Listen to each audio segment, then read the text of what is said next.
Hello, this is Dread from Epic Builds, and in today's video topic, we'll go over my T4 Dungeon Farmer of the patch, Crit Abomination Necromancer. So this is going to be a very special guide, as it is more focused on dungeon farming than any other content, and I'll have multiple Jurla kills in the intro as well. If you don't care about dungeons, this isn't really the build for you. If you want to play a bomb without doing dungeons, I'd heavily suggest Projectile Abomination, which I'll link in the description below. If you've been enjoying the constant stream of uploads of last Epoch content lately, I'd suggest liking the video, as that's the best way to support the channel currently. So the first thing I will talk about is to get this build set up and running, you can play Projectile Abomination to get your blessings and to level up, and then to respec into this version when you feel ready to kill T4 dungeons. The main difference is swapping out the Skeletal Mage projectile nodes for the attack speed nodes inside Abomination, as it will juice your single target to the point where killing Jurla is easy and in 2 phases, which makes it very fast and efficient. So we are mainly using Abomination's great innate tankiness, since he has the entire HP pool of every minion you use to create him, allowing him to not instantly die to the void beams. His leech is god tier, and good enough to face tanker the entire time in the entire fight. You, on the other hand, are not that tanky, but thanks to the fact that Jurla is focused on your Abomination, it means you have plenty of time to kite her void beams and not be destroyed by her water cone. One of the problems you need to overcome is the homing water beams, as they will always hit you, meaning you need to be just tanky enough to tank them properly. Otherwise, the rest of the fight is just managing your transplant and not getting hit by the void beams. In the video, I'm showing the cheap version with just Death Rattle, which is twice as fast at killing the boss, but the expensive version is a little bit more safe, a little bit longer kills, and it's kind of abusing the Ellie conversion Orion's Eye setup, where you use Prism Wraps in Orion's Eye to take pretty much 45% less elemental damage and void damage, which is a lot safer, but it's a lot more expensive, and I don't expect everyone to have this, so that's why I showed off the cheapo version. I am happy with the performance of this build. I've done about 20 flawless Jurla T4 runs now, but I've died due to mistakes, mainly walking into void beams, accidentally transplanting into void beams, and dealing with Abomination's AI. Yes, Abomination's AI. Be prepared to use the A button, because sometimes he likes to wander off and get you killed. So while you push up to Jurla inside the dungeon, make sure you're paying attention to where he is. Overall, I think the Lightning Blast Sorcerer is better for farming it, but this is substantially cheaper and also more fun, so it depends on what you're in the mood for. Farming the dungeon is a good way of gaining a lot of exalted helms, rings, and amulets. And the last door will always, I believe, will have a chance to say the boss drops with a Glyph of Despair, meaning you can very consistently farm them, so when you need more Glyphs of Despair, you just need to do some dungeon farming. Now, this video is going to be a little bit different this time around. I'm going to start the gameplay part with me talking over a gameplay clip of how to actually proceed with the fight, and then we'll go over the gear and the passives and the skills. So let's get into the video, shall we? All right, here we are in my recording software. This is just simply a clip of a boss. As you can tell here, the dungeon boss always drops a Glyph of Despair, substantially more relics and stuff like that. So it's really good for farming exalted items and Glyphs of Despair. You're not always guaranteed a Glyph of Despair, but I found it's kind of half of the time, if not less. I'm not entirely sure. I did 30 plus that day, so I didn't really keep count. But let's watch the fight, and I'll point out things as we go along so you guys understand what's going on. So here in the beginning of the fight, I just get ready, I refresh my Infernal Shade and my Dread Shade, and then I attack her. Now, so as you can tell on the ground, you see these little glyphs here? The glyphs? Her beam, the big explosion will go off when all of them reach the circle. So you actually have a few seconds to DPS her down. Yes, this is a T4, by the way. You have time to DPS her down before you have to teleport. And which I do here, I press D. Remember, you need to press D to avoid the big AoE. Otherwise, you will die. There is no getting away with it. You have to press D. You have to interact with the dungeon mechanics. So here, now what I'm doing is I'm waiting. Now when Jurla spawns back in, she is going to place a void pool on top of me. Now, if you do not properly maintain these void pools, they will clutter the arena and get you killed. So it's best to keep them on the side of the arena, as you can tell, hence I'm running in circle, and you'll see that right here. Generally, you do not want them in the middle there because that's where you want to be running around with the void beams, which you'll see soon. So as you can tell, it channeled up on me for a few seconds, and then I teleport out of it so that I don't take damage. Now, the second phase of the fight here, when you start, you need to kill these turrets. These turrets, when you go back to the ruined era after she does the big beam again, the big like explosion, they will be invulnerable and they'll shoot lightning bolts at you. And these have a chance to stun you. And if you get stunned, you're pretty much dead because you're not moving. And if you're not moving, it means that everything else is hitting you. So generally, you want to get rid of these. So what I do is I use the A bomb.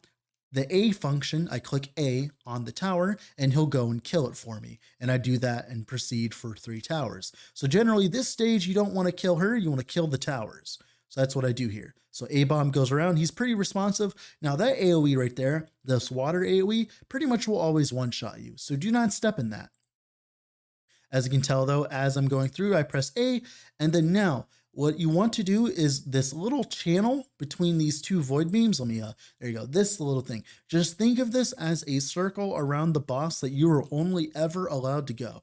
I have found it's actually easier to follow the beams. So you're always having free space to move around and stuff. You always want to follow the beams like clockwise. I think it's clockwise. You want to follow the beams clockwise. As you can tell there, what happened there was I took the water bolts. So those were the water bolts that seek onto you. As you can tell, I'm tanky enough to deal with that. So that's about like as much HP as you'll need.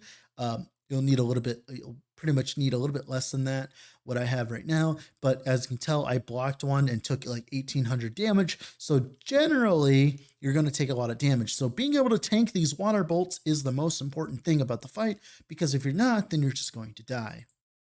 As you can tell, I got stunned there and I stopped, and you see that little water pool. Now, one problem I've had is if you have the water pool on you and you're not entirely sure, just keep running. Literally just keep running or transplant into one of these other ones. That's what I do as well. You can either transplant to one of these or just keep running. Either way, it works. As you can tell, the A-bomb keeps working.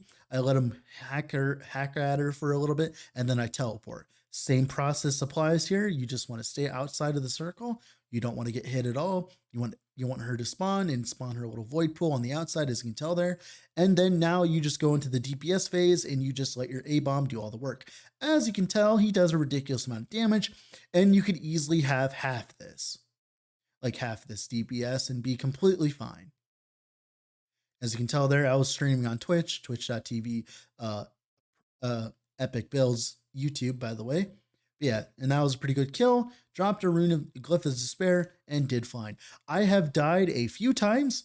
What would happen was she would do the water thing, and I would teleport inside one of these beams. You always want to transplant in between these things, mainly, right?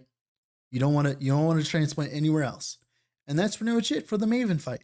I would just rewatch this a few times just to figure out exactly what I did. But with all that being said, let's get into the video, the actual video, shall we?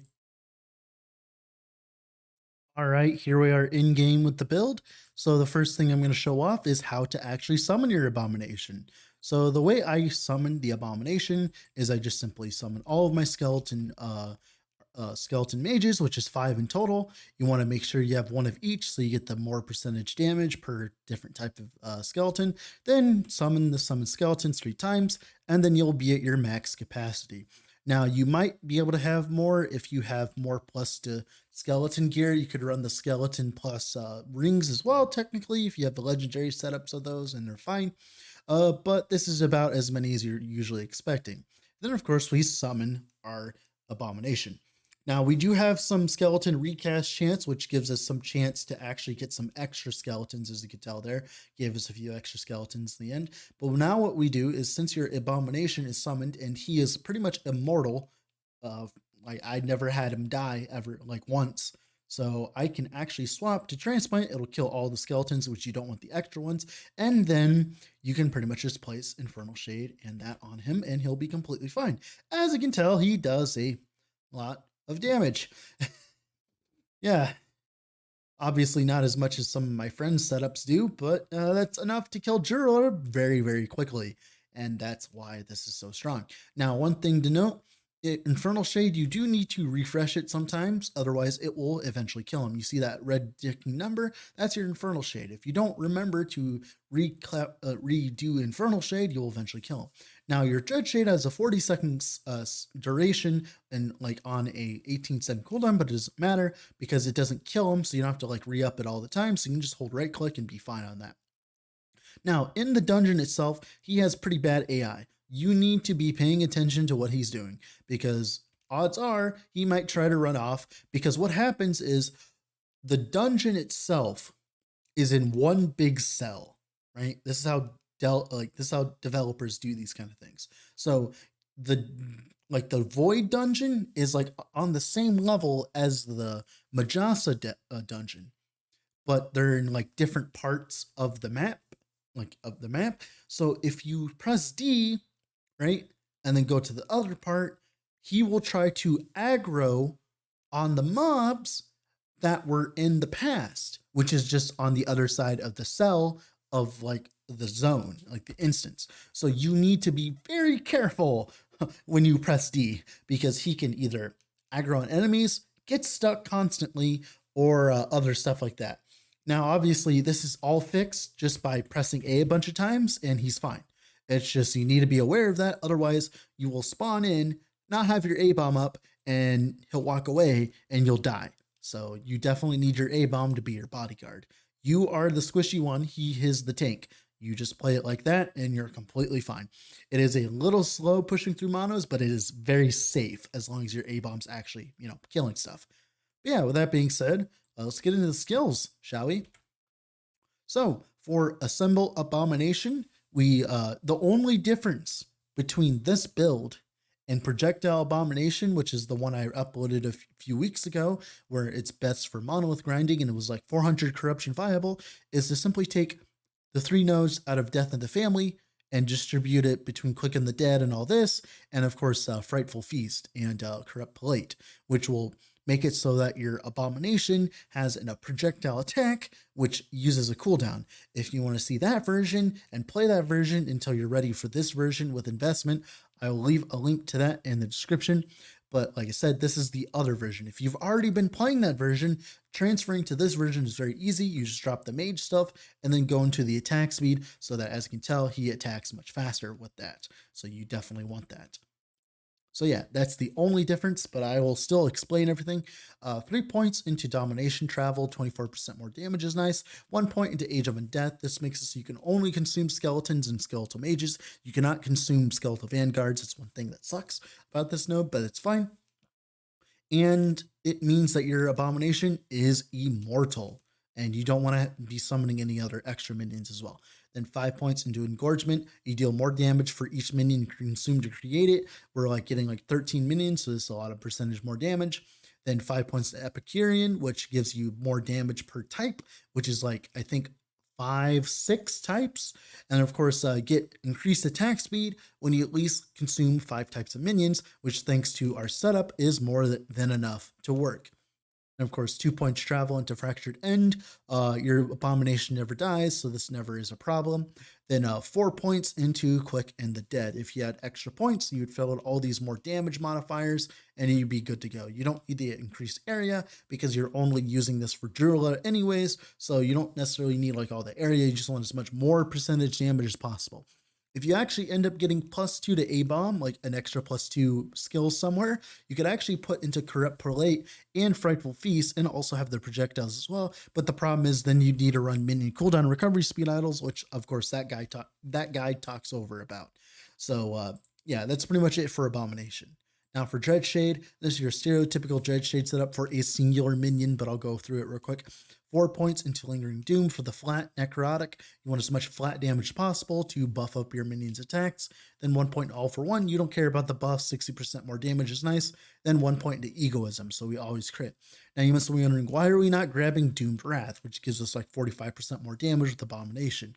Well, the problem is it requires this node called Pernicious Pact. This makes it so that your Abomination gets poison per second, which is very bad if you want a permanent Abomination. So, because it will stack up and eventually kill your Abomination, and that would suck to have that happen in the middle of a T4 dungeon boss fight.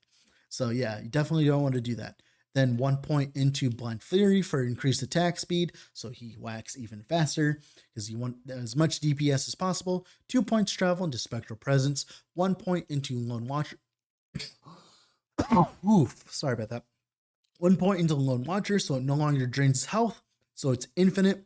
Well, infinite sustain, and of course, increases the duration by 2. Like, increases the duration, doubles it, so it's like a 40-second duration. Then 2 out of 3 points in Dying Coven. Actually, you want 3 out of 3 points. That's a mistake. It should be 3 out of 3 points. Then 4 points in the Grim Fate for 60% more damage. This means that Abomination takes 100% increased damage, but it's completely fine. As you can tell in the footage, he is a tank no matter what, even taking double damage. So that 60% more damage is free. And of course, 3 points of the Flesh Harvest. This makes it so whenever he takes damage, he will deal more damage, which will leech him faster, meaning he'll always stay at full health, even when he's taking a bunch of damage, specifically from the Void Beams. And that's pretty much it for Dread Shade. For Summon Skeleton, I have a +3 to Summon Skeleton on my chest right now. I am not using these points because I do not expect you to have a +3, so I'm not using these points. But mainly, the main points you need is the extra skeleton, to make sure you get the rogue skeleton so you have an extra type of skeleton, and then make sure obviously you get all the skeletons. And that's pretty much it. Those are the most important things. Just make sure as many skeletons. You should probably actually grab this. I'm stupid. I'm stupid. I'm actually missing a skeleton. God, I just realized that. I'm stupid, as you can tell. That was like one extra skeleton I was missing. So that's cool. But yeah, you get what I mean there. 23, that's like what I expect you to have, with like +2 from this and +1 from Ripped Curtis. Then for Skeletal Mage, mainly you need the +1 here. And then, of course, you need the Cryomancer and the Pyromancer so that you get extra types of Skeletal Mage. And, of course, 5 points into Leech Life so that we get the more percentage health, which will apply to the Abomination as well because you're consuming it to give him health. Then the Infernal Shade, this is your stereotypical Infernal Shade setup for 1 minion. Now, we are grabbing these duration nodes because I literally don't have anything else to use them with. These are just dump points. You don't need these points. 5 points into Ignition for the mana efficiency and cast speed so that whenever we're in combat, it's easy just to press it back on. Then, where is it? Shoot.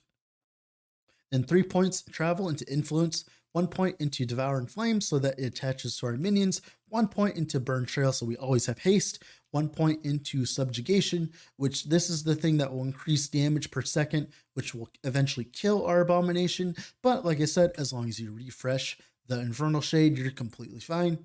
Then 1 point into Soulfire makes it so it's unlimited duration, so we don't have to worry about constantly spamming it. We just need to worry about making sure it's refreshed so that he doesn't end up killing himself. Then, of course, 3 points into Demonic Possession. This is the main reason why we're using it, is so for the movement speed and the attack speed, which makes them really fast and do a lot of damage, which is what we want. And that's pretty much it for the skills. Now for the passives here, I have 8 points into Forbidden Knowledge. If you don't know, each point of intelligence gives them damage, which is cool, right? You want that, obviously. And the Necrotic Res is nice, helps you cap your reses. 5 points in Dark Rituals. You want as much minion attack speed as possible. This is never up for you, but that doesn't matter because you're not casting much. Then 7 out of 8 points for Stolen Vitality. You want as much HP as possible. And you also want your Abomination to have as much HP as possible as well, which is really strong. Then 1 point travel into Grave Thorns. 8 points into Risen Army with the attack speed mainly, 8 points into Blood Armor. We are a health regen setup. That's how we're sustaining our HP during boss fights and stuff, so we want that increased health regen definitely. Then 10 points into Mortal Tether for the increased minion health. This is really strong for your Abomination. This is one of the nodes that helps him not die. Then 8 points into Unearthed Armed. Since you're focusing more on the melee attack and not on the projectiles, you can actually afford to run this and get a bunch of flat. Then 1 point to Unbound Necromancy for obviously the extra skeleton. Then 8 points into Tyrant. Our Abomination, like I said, is immortal. I'd rather have increased health for ourselves because we are not immortal. Then 5 points into Frantic Summons for the attack speed for him. 5 points into River of Bones. This is the main reason why your Abomination has so much sustain, is because he's always critting, so he leeches 20% of his damage as life. And then, of course, and then he leeches, increases that leech by 100%. So he's actually leeching 40% of his damage constantly, which means he is always topped off as long as he's attacking stuff. 8 points into Cling to Life for the vitality for us. The minion all res is nice, but it's not needed. Then 10 points into Moonlight Pyre for the minion fire necrotic. This is good because it's a bunch of flat. Then 10 points into Rite of Undeath for the resistances and the increased minion damage, which is really nice. Then 1 point into Disciples of Necromancy for the extra mage, so we get the extra mage type. And then, of course, 10 points into Blades of Forlorn because we want as much minion crit multi as possible. And the chill chance does apply to Jurla. I'm not entirely sure if she gets affected by chill chance, but it seems like it's effective. I'm not entirely sure. You'd have to look into that. But otherwise, you just want the minion crit anyways. And that's pretty much it for the passives. Now for the gearing here, Idols, literally just as much vitality and HP as it can get as possible while also capping your resistances. Helmet, vitality, minion HP. You want a better base than this. Regen, because you want as much regen as possible so that we actually sustain ourselves throughout the fight, because we have no way of gaining HP without regen. So generally regen is very good for builds like this. Death Rattle, this is not required, but it's a very nice best in slot.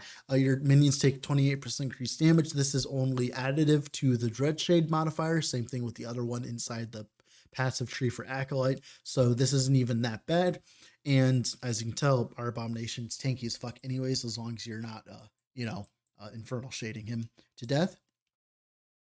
And of course, like I said, Death Rattle, very strong. You don't need this. You can use minion damage, minion health on an amulet. Eventually, you do want to upgrade to this. This is very cheap to find because you just run Age of Winter to find it. It's very nice. It drops all the time. Then for the set, we're using the Sanathia set mainly for the +2 to minion skills for more damage, but also as well the block effectiveness and stuff really helps as well. Just a decent chunk of block to help us not die to random hits. And the res to minions is nice. The crit avoidance for our Abomination is nice as well. The increased minion health is nice. That's a very low roll to get IV much higher. Make it so that your Abomination never dies as well. And like I said, the +2 to minion skills is the most important part. Now for the chest, you want +2 to summon skeleton for the increased minion damage, +1 to max skeletons, T5 for increased skeleton damage, then HP. You want this on a better base. I just have a really shitty base. Then minion health, minion damage, crit avoid, resistance. Same thing on the other side, I believe. Minion health, minion damage, HP regen, like resistances for the belt. Minion health, minion damage, or cleanse, then HP. I don't know why I'm not running minion health, minion damage on my belt, but whatever. Too late now. And then, of course, the gloves, intelligence, minion health, or intelligence or minion damage. You don't need intelligence for A-bomb, although intelligence does apply to your skeleton's HP. So stacking intelligence is good because it gives them a bunch of flat, which is then percentagely increased with our percentage HP, which is then turned into HP for a Abomination, which means that actually he's completely fine in that regard. So you want as much minion damage as possible instead of or intelligence. Either way works. Of course, regen, hybrid health. You could probably run regen as well, but having a decent life pool is good too. Boots, same difference. Vitality, movement speed, regen. Put it on res base. You want as much regen as possible so that when you do take a hit, you actually sustain. Then +2 to Abomination. Obviously, eventually you want a +3, which is very possible considering how they drop like candy in the dungeon. And of course, either minion health or minion damage, regen, resistance, HP. It's like all the same, obviously. And of course, the idols, just vitality, increased health, resistances. It's very, very flexible. Now, one thing you do need to know is you don't have to actually run all these resistance idols. You can run minion cooldown recovery speed idols for later on, for when you want to swap back to the minion projectile necromancer. That's the most beautiful thing about this build, is it's just an easy swap to the monolith setup or easy swap back to the dungeon setup. So it's just whatever you're in the mood for. And as you can tell, I have already changed my stash, so I am actually saving a bunch of dungeon keys, so I can just do this all day and see how many exalteds I pile up. Now, one problem with the build, one problem with dungeon farming currently right now is it takes your bias of your class. So for instance, if you're an acolyte, you drop acolyte helmets. If you're, obviously a sentinel, you drop sentinel helmets. So generally when you're looking for gear, you generally want to be looking for amulets, rings, stuff like that, and then focus on the other stuff, because generally you want to find general stuff for all your other builds. And eventually I plan on having a dungeon boss killer for every class. So I'll be working on, I believe, Void Knight next. So this is the Necromancer one, the Acolyte one mainly. We need one for every class because the mastery doesn't matter. It just matters about like the actual base class. So this is the Acolyte one, and now we're going to be doing the Void Knight one next. With all that being said, thank you all for watching. Have a wonderful rest of your day wherever you're at, and bye.